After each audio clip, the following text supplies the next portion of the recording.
안녕하세요. 대구시 교육청 대입지원관 허경아입니다. 곧 수시 원서 접수 기간이 다가오고 있죠. 수시 모집에서는 6회라는 수험생 여러분에게 정말 중요한 지원 기회가 주어지는데요.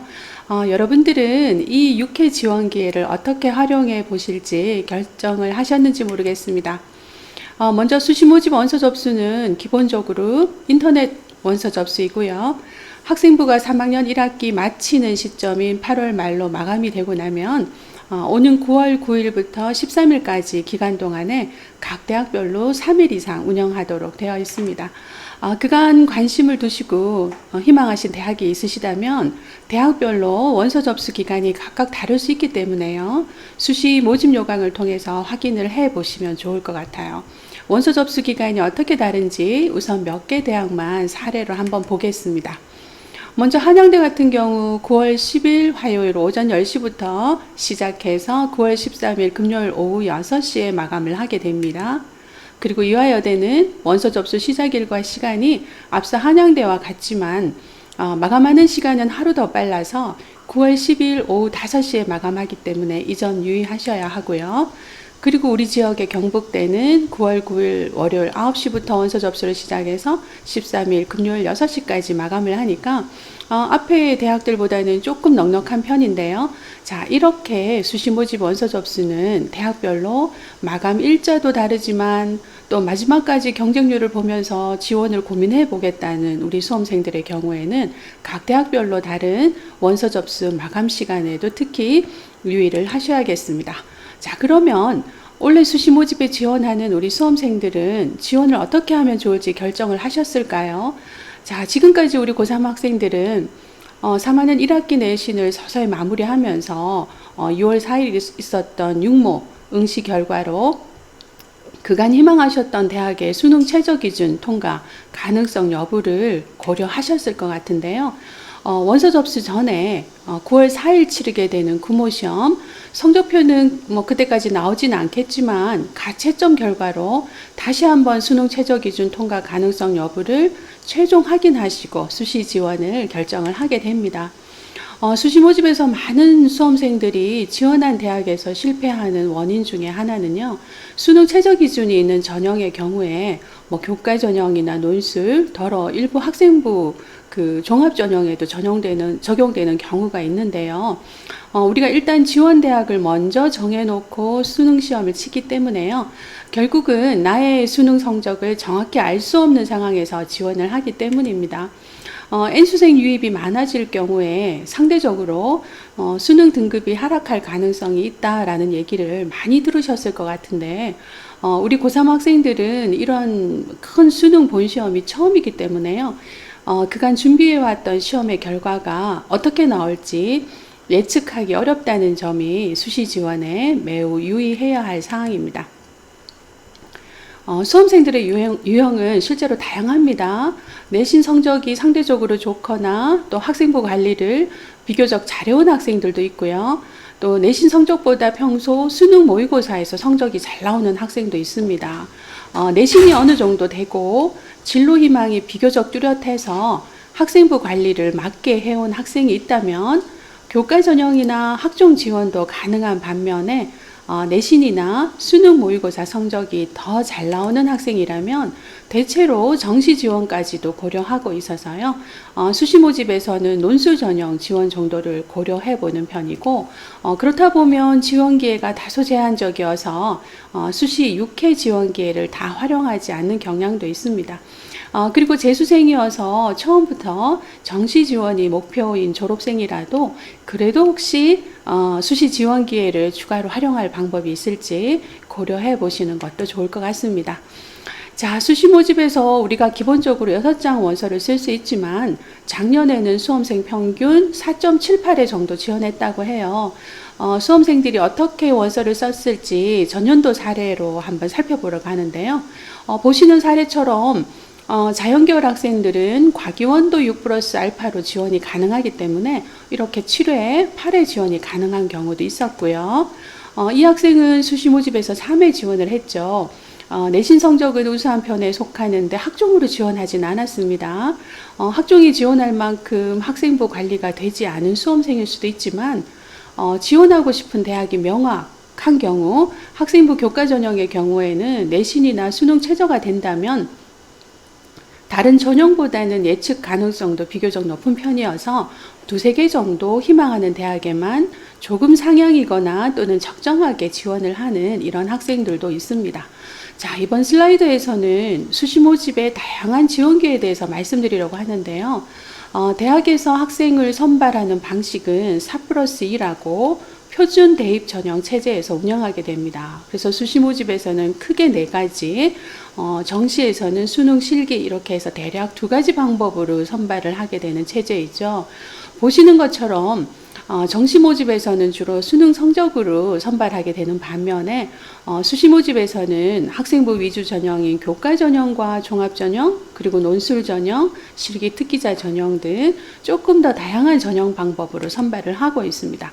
그래서 학교 생활 중에 비교적 내신을 잘 관리해온 학생이라면 학생부 교과 전형에 지원해 볼 수 있겠고, 또 1학년 때부터 비교적 진로가 뚜렷해서 관심 분야의 활동을 지속적으로 해온 학생이라면 학생부 종합 전형에, 그리고 내신은 좀 부족하지만 수능 최저 기준 충족에 자신이 있는 학생이라면 논술 전형에 지원해 볼 수 있는 조금 더 다양한 지원 기회가 있는 것이 바로 수시 모집이라고 할 수 있으니까요. 수시 모집의 다양한 지원 기회를 우리 수험생들은 놓치지 않아야겠습니다.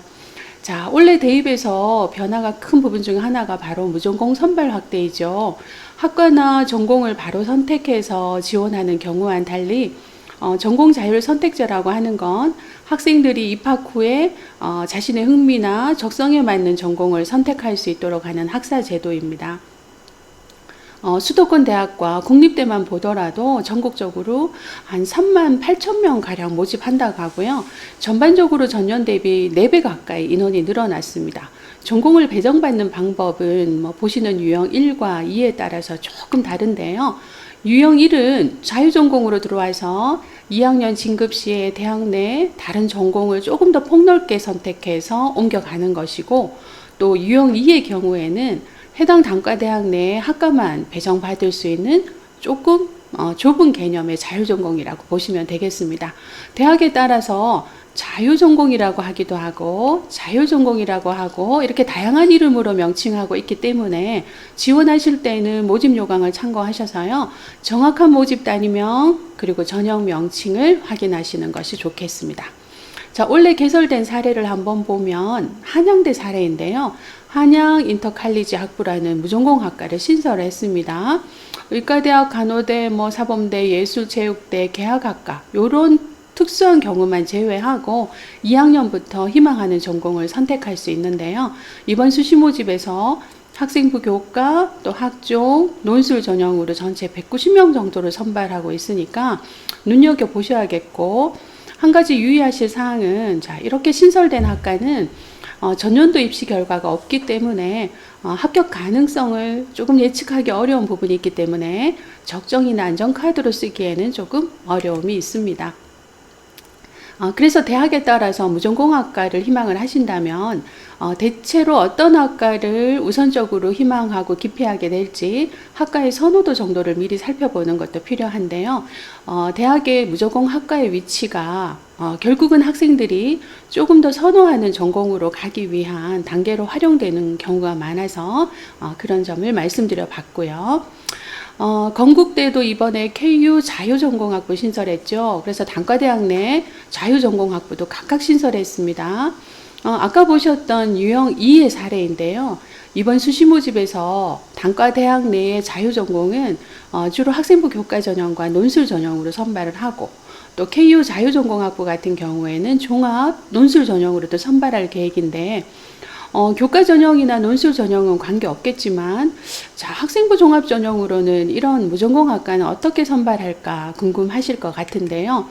건국대에서 학생부 종합 전형은 그간 학업 역량, 진로 역량, 또 공동체 역량을 평가를 해 왔었잖아요.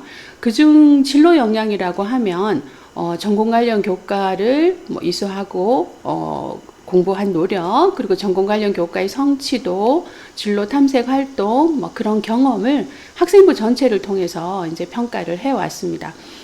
그런데 자유전공학부는 사실 특정 진로가 있어야 되는 건 아니잖아요. 그래서 진로 역량으로는 평가하기는 어렵기 때문에 이번에 건국대는 성장 역량이라고 하는 지표를 사용해서 자기주도성, 또 창의적 문제 해결력, 경험의 다양성을 평가한다고 이렇게 가이드북을 통해서 안내하고 있습니다.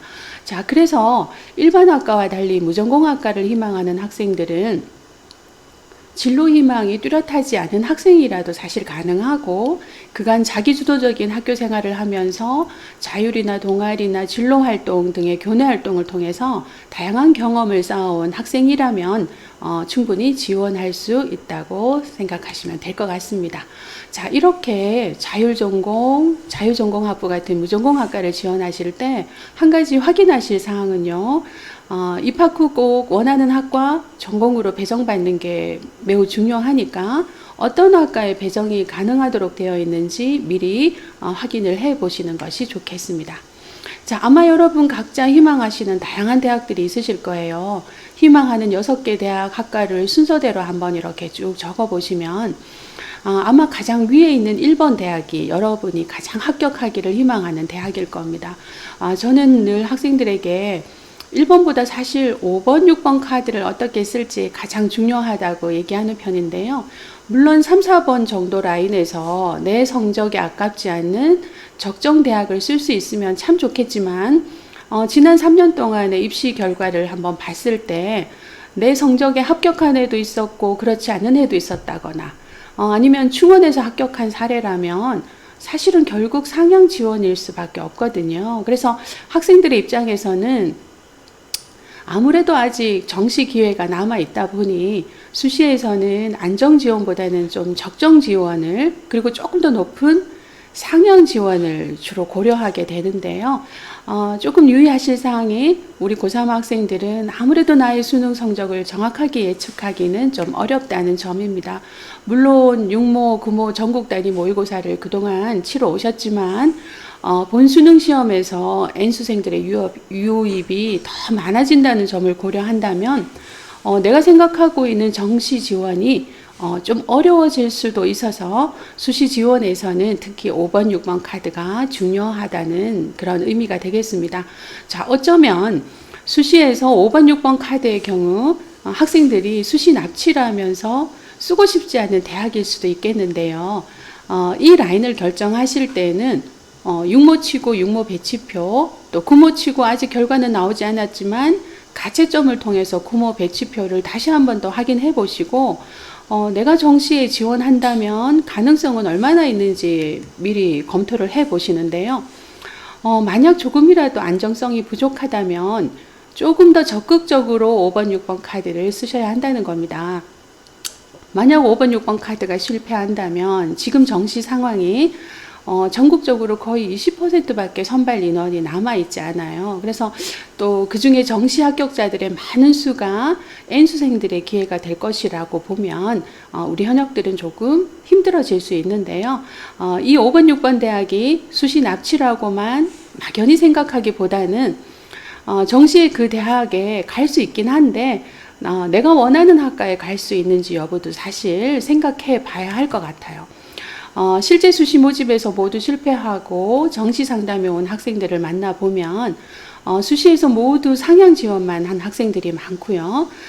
설령 그 대학을 정시에서 갈 수 있다 하더라도 자연계열 학생들 같은 경우에도 적성에 맞지 않는 어문계열로 교차 지원을 해야 한다거나 비인기 학과로 많이 낮춰서 지원해야 하는 경우도 있어서 대학에 입학하더라도 복수 전공이나 전과를 해야 하는 그런 결과도 생길 수 있으니까 다가오는 구모 시험을 통해서 그리고 학교 상담을 통해서 보다 신중하게 지원하시면 좋을 것 같습니다.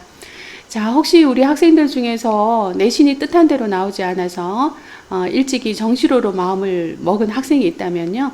그래도 이번 수시 모집에서 나에게 맞는 논술 전형이 있는지 한번 생각해 보시면 좋을 것 같아요. 논술 전형은 수능 최저 기준을 통과할 수 있다면 자연계열은 주로 수학 논술이 많은 편이고요. 인문계열의 경우에는 국어, 사회, 통합형 논술 유형이 많기 때문에요. 대학에서 발표한 선행학습 역량평가 보고서 기출문제 경향성을 한번 보시고 응시 여부를 판단하시면 좋을 것 같습니다. 수능으로 정시를 생각하고 있는 학생이라도 일단 수시 모집 논술 전형에 지원을 해보고 수능 시험 치고 응시 여부를 생각해보는 수험생도 많은 편입니다. 논술 전형에 2개 이상의 대학에 지원하신다면요. 우선 논술 시험 날짜가 겹치지 않은지 보셔야 하고요. 우선 또 수능 최저 기준 통과가 매우 중요하다는 점 기억하시면서 대학의 출제 경향성을 미리 한번 보시는 것이 좋겠죠. 자, 여러분들이 수시 모집 요강을 통해 확인할 수 있는 사항은 그 대학의 논술 전형의 선발 방법 그리고 시험 범위입니다. 중앙대 사례인데요. 중앙대는 논술 시험 성적 70%를 반영하고 학생부를 30% 반영하는 대학인데 학생부는 내신과 출결 정도라고 생각하시면 될 것 같아요. 논술 전형은 내신이 반영되더라도 크게 변별력이 없는 경우가 많아서 일단 수능 최저 기준 통과가 우선이고 그 다음에 논술 성적 순위로 선발된다고 보시면 될 것 같습니다. 중앙대는 수능 최저 기준 적용할 때 영어 2등급을 1등급으로 간주해주는 대학이죠. 그래서 작년과 같이 좀 어려웠을 때 좋은 기회가 되었을 것 같은데요. 경제 경영 같은 경우에는 수리 논술을 응시해야 한다는 거, 그리고 자연계열 같은 경우 학통, 미적분, 기하까지 교과 범위가 명시되어 있다는 점, 이런 점들을 조금 살펴서 준비를 하시면 좋을 것 같습니다. 자, 수시 모집에서 여러분들이 안정 지원이냐, 상향 지원이냐 이제 고민 많이 하시는데요. 교과 전형 같은 경우에는 수능 최저 기준이나 또 모집 인원의 전년도와 큰 변화가 없다면 최근 3년간 정도의 입결 데이터를 보셔도 전국의 많은 학생들이 다 같이 참고를 하게 되니까 어느 정도는 매년 고르게 형성이 되는 경우가 많아서 안정인지 상향인지 어느 정도 판단을 할 수가 있는데요. 학종이나 논술 전형 같은 경우에는 대부분 상향 지원일 가능성이 큰 것 같아요. 학종의 경우에는 학생부를 평가하는 전형이다 보니 원래 어떤 학생들이 어떤 학생부와 경쟁해야 될지 잘 모르는 상태에서 치러지는 입시이기도 하고 또 면접이라는 변수도 있다 보니 내신 성적만 보고 지원하기에는 다소 어려운 전형이고요.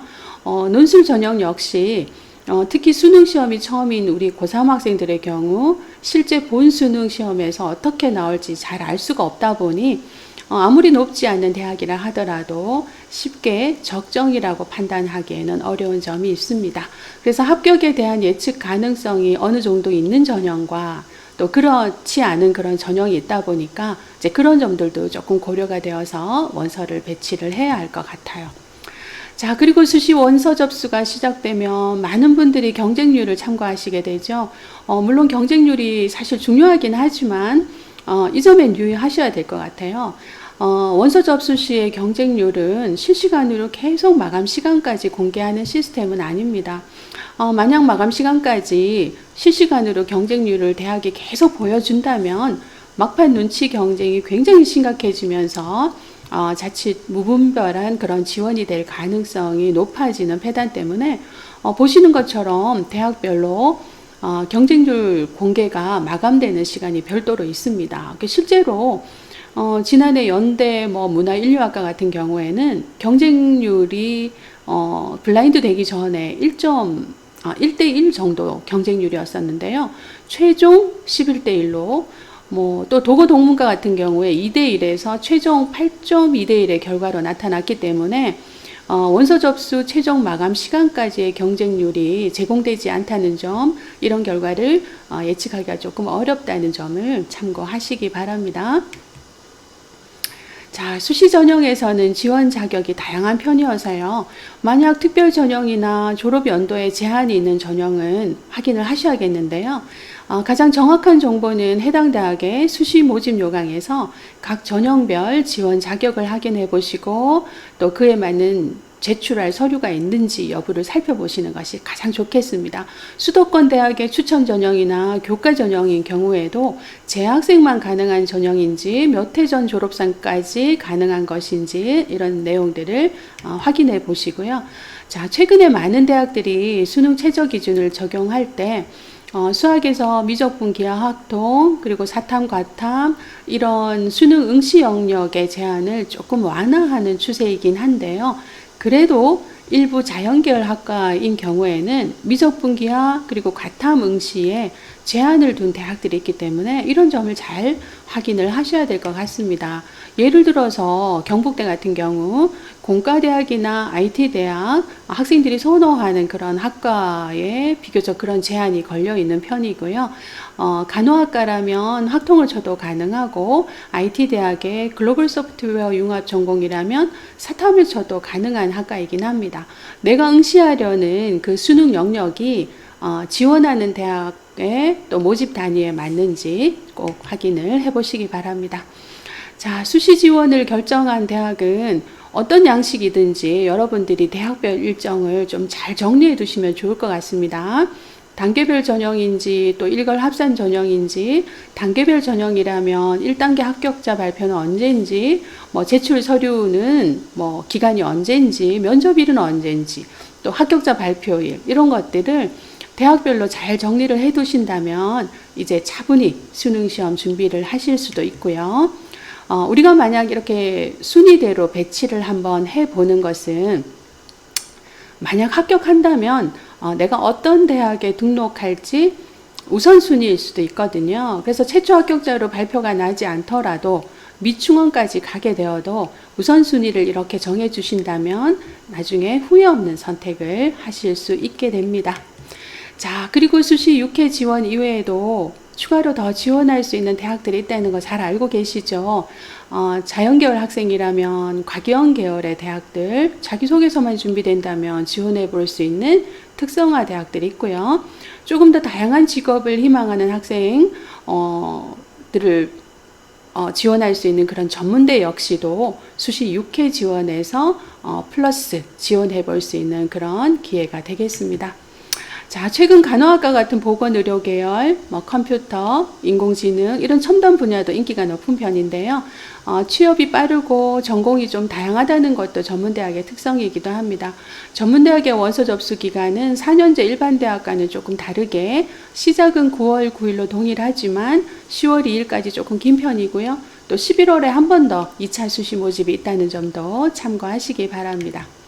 자, 그리고 원서 접수를 하시고 난 후 간단한 수험생 유의사항입니다. 수능 시험 치고 휴대전화를 바꾸는 학생들도 많은데요. 원서 접수 때 기재한 연락처는 가급적 변경하지 않는 것이 좋은데 합격자 발표나 그리고 아직 중요한 충원 합격 전화 통보 같은 그런 중요한 절차들이 아직 많이 남아 있습니다. 공통 원서 접수 시스템으로 원서를 작성하셨더라도 여러분의 연락처가 변경이 된다면 해당 대학 입학처로 다 통보를 해 주셔야 연락처 변경으로 인한 당황스러운 사태는 없지 않을까 싶어서 미리 말씀드립니다. 자, 우리 대구 학생 여러분, 올해 유난히 더운 여름 수능 시험도 준비하면서 수시 모집 지원을 고민하느라 지금 고생이 많으신데요. 그간 열심히 준비해 온 만큼 좋은 성과도 있으시길 항상 응원해 드리겠습니다. 감사합니다.